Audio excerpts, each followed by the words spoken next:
A training workshop on sustainable integrated aquaculture has ended at the University of Makeni with support from West and Central African Council for Agricultural Research and Development. The training brought together farmers from Koinadugu, Port Loko, Kenema, and Boot District. The Vice Chancellor and Principal of University of Makeni, UNIMAC, Reverend Father Joe Ture, while thanking Jala University for such a laudable project, said his university has a lot to learn from them.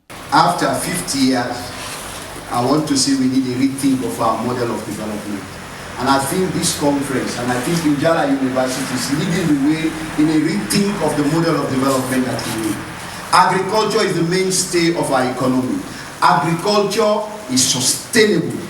Our forest, our land, our water, our seas. These are what we will continue to build our country, and these are the assets that are sustainable in our country.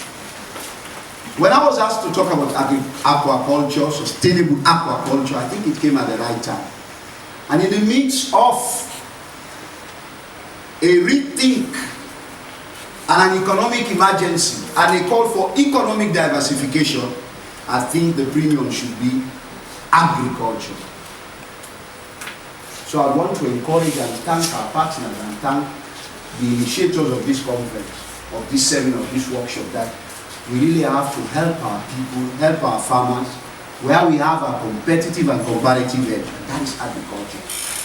Vice Chancellor and Principal of Jala University, Professor Anis Domahina, pointed out the need to include fisheries in school curriculum for the benefit of the nation. He reiterated the fact that the project has brought in integrated aquaculture practices, which is benefiting farmers. The aquaculture fish program,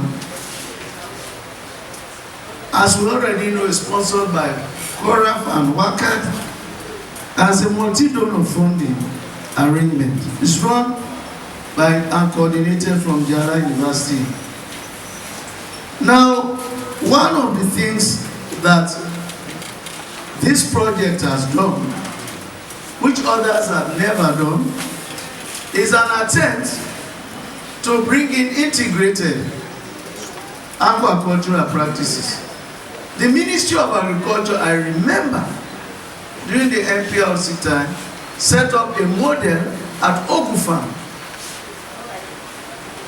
And they were using donkey manure then. I remember that very much, that was an attempt.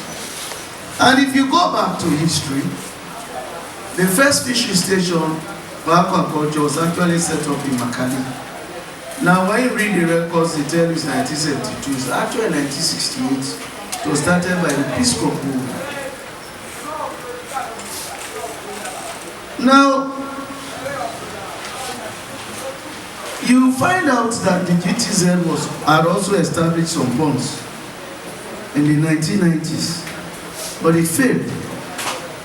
When we had the hippie, Aquaculture is given high priority by the government for food security, job creation and income generation, as well as improved nutrition. The School of Natural Resources Management, Department of Aquaculture and Fisheries Management at Jala University has over the years taken the lead in ensuring a sustainable aquaculture and fish farm development.